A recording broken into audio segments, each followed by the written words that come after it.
اللہ الرحمن الرحیم۔ السلام علیکم دوستو۔ پاک فوج کے ترجمان کا دبنگ اعلان، ضرورت پڑی تو ہم ایٹم بم بھی استعمال کریں گے۔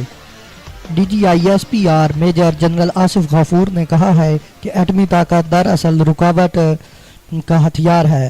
بہرحال اگر بھارت جارحیت کرتا ہے تو پاکستان اپنے دفاع میں ہر قسم کا ہتھیار استعمال کرنے کا حق رکھتا ہے۔ انہوں نے بھارت کو پیغام دیتے ہوئے کہا کہ جو گرجتے ہیں وہ برستے نہیں۔ پریس کانفرنس سے خطاب کرتے ہوئے D G I S P R major general Asif Ghafoor کا کہنا تھا کہ بھارت میں الیکشن ہو رہے ہیں اور الیکشن میں بہت ساری باتیں ہوتی ہیں اور وہ بہت سی باتیں ہم نے سنی بھی۔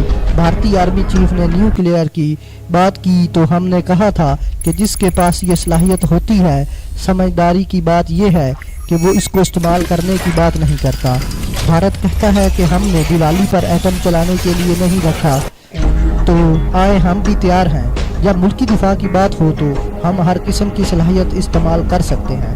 اگر دل ہے تو بھارت اپنی صلاحیت آزما لے، لیکن پہلے وہ نوشہرہ کی سٹرائک اور 27 کو پاکستان کی سٹرائک اپنے ذہن میں رکھے۔ ان کا کہنا تھا کہ پاک فوج 207 ملین پاکستانیوں کی سپورٹ کے ساتھ پوری طاقت کے ساتھ بھارتی جارحیت کا جواب دے گی۔ انہوں نے کہا بھارت کو پیغام دیتے ہوئے کہ جو گرجتے ہیں وہ برستے نہیں ہیں۔ پلوامہ واقعہ کے بعد بھارت کی جانب سے مسلسل جھوٹ بولا گیا۔ بھارتی لفظی اشتعال انگیزی کے باوجود ہم نے اس کا جواب نہیں دیا۔ انہوں نے کہا کہ 28 فروری کو بھارت میزائل فائر کرنے کی تیاری کر رہا تھا۔